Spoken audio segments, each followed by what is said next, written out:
Hi, I'm Mario Ariave with Utmost Performance Coaching. What I'm going to bring to you guys today, I'll start off with a race scenario that unfortunately is common for many of us, myself included. Have you ever been in a race and you're kind of sitting there and things are going really, really well, and all of a sudden the event just gets really, really hard?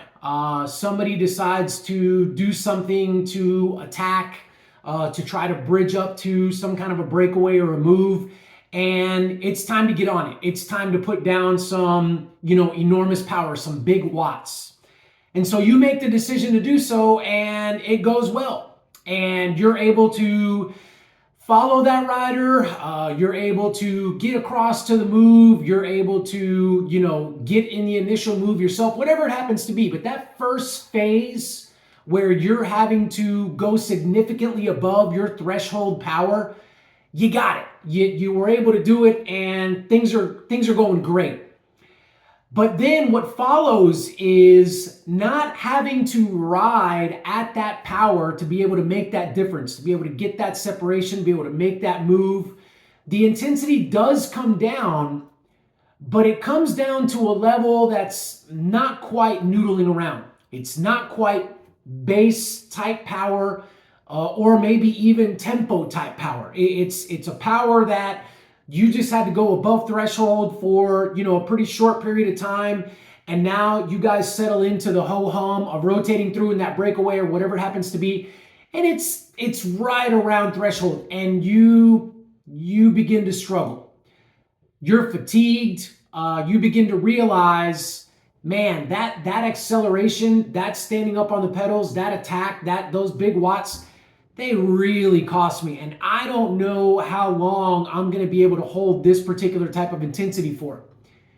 And you begin to struggle mightily, maybe to the point where you can't pull through. You have to kind of recover. You've got to sit on the back and take a break. Or unfortunately, again, I've been there myself, all of a sudden you find yourself out of the move. You're done. I mean, you got there, but for a limited time only, right? And you are making your way back to the pack or whatever it happens to be. Now, why does this happen? From a physiological standpoint, what is it that is not allowing us to be able to see this thing through?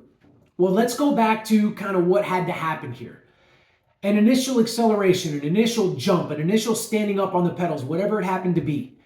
Big watts above your threshold. What happened there is the body begins to say, all right, this was a really, really intense effort. And again, I want to make sure that I pause here for a second. This doesn't happen linearly. It's not like, oh, below threshold, this is not happening, and then all of a sudden above threshold, this is happening. No, but once you get above threshold power, you do begin to increase your production of lactate. Okay? And so more lactate is being produced by the body because of the metabolic demands of the fact that you're wanting to go faster, you're wanting to go harder. And so that lactate is with more frequency being put into your system. Okay, now, when you settle back into that rhythm of rotating through or of just riding steady to get across a gap or whatever that happens to be, that intensity around threshold, you see, the body, if it's trained well, can kick in like a lactate clearing system where that lactate that was produced by that acceleration, by that big power, your body begins to clear that lactate out. Because here's what ends up happening. If that lactate stays in your system for too long, now lactate can be used as an energy source. It can. But if too much lactate is in your system and your body is using some of it, but it's not using all of the lactate that was produced, then that lactate that's sitting there and not being used as fuel, it begins to oxidize and it begins to kind of do some things to us that basically inhibit performance.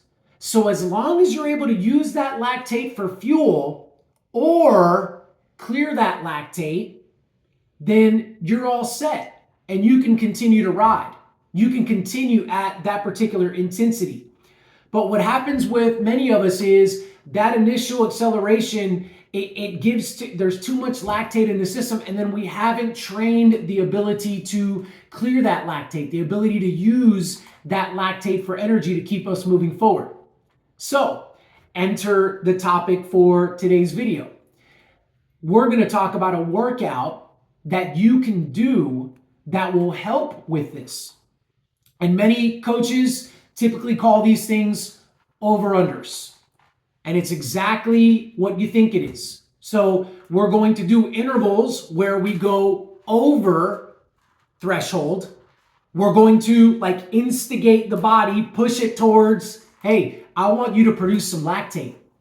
And then we're going to do an under where we're not going to ride at threshold, but we're going to ride just beneath threshold to be able to train the system to clear that lactate that was produced during the over. And so it's repeated intervals, it's repeated sets of doing this. So for example, 3 minutes over, and then you go into 2 minutes under, and you repeat 3 minutes over, and you go 2 minutes under, and then that's a 5-minute block, for example, for this particular structured over under. So then you do that for a specified period of time to get whatever duration that you would like, okay? And what you're doing here is you're training that body. Many times I would say the under is more important than the over. And so when you're doing these, the caveat is, yes, go over threshold and yes, produce that lactate. But if when you come under and you do the under portion, you cannot ride at anywhere between maybe 85 to 95% of your threshold. You've got to go below 85 because you can't keep pedaling at that particular intensity. Then that's a red flag that those overs are too high. Because if you're not doing the unders correctly, if you go below that percentage, then all of a sudden you're not training lactate clearing. It's looking more like a traditional interval session where you're doing an interval, but then you're on a rest period. So we don't want that. We want a continuous over under, and we want to really keep those unders nice and tight. So the prescribed range should be pretty tight, should be pretty specific. Okay. Now, let's land the plane. Really hard workout, okay? Mentally, you've got to be switched on. It's going to test you. It's going to fray you at the edges because the over is, it's going to hurt. It's going to be pretty darn intense. And then you're going to want to back off, but you got to stay in the pocket there for these unders. And then depending on how long you're going to do these for, obviously that would increase the difficulty of the workout. But what you'll find over time as you do these, what you're going to find over time is you're training that lactate clearing system. So therefore, the next time you get in a situation where you've got to go over, you've got to bridge, you've got to start to break yourself, whatever it happens to be, and then you get to settle, you're better adept at meeting those physiological demands that the event is putting on you. These are, like I said, they're taxing from a physiological standpoint. They're taxing from a mental standpoint. So just kind of be mindful of that. You can't do these, for 10 weeks in a row, 8 weeks in a row, or something crazy like that. You've got to do them, and then you've got to take a break from them. You can come back to them, but these are going to get you really sharp and ready to race and meet the demands of racing. So that's kind of another thing that I'd, advise you in terms of when to put them into your training plan. If you guys are interested in getting your hands on, there's a lot of different ways to structure these. There's a lot of different ways to do them. But if you guys would like to get an idea of what these can look like, I have included a link in this video where on the Training Peaks store, I've created a little package there that you can purchase where I've given you the over-unders that I've created for my athletes to do in case you want to grab those and make them your own and you want to look at them and you want to start trying to do some of these yourself. So there's that option for you if you'd like to do that. Like I said, the link is below in the video, in the notes. If you want to get a little bit more serious than that and you say, hey, Mario, you know what? I want you to show me where to put these. when to put these in addition to all the other stuff that I can give you and that we can work on, to get you ready to race. And you've got a goal coming up, you've got an event coming up, you got something you want to do, and you want some personal coaching. Hey, I'd love to do that for you as well. And so we can chat about that. So just hit me up and email me or WhatsApp message me or whatever you'd like to do, and we can get the ball rolling on that. Lastly, if you enjoyed the video, if this was useful for you, which I hope it was, then subscribe to the channel, and that way you get this stuff when it comes out hot and ready, and let somebody else know about it. Let somebody else know about the channel and what we're doing here. All right, y'all, thank you so much for watching. If you guys have any questions as well, please, questions, then post them below, and I will jump on here and get to those. I hope you guys have a fantastic rest of your day. Till next time.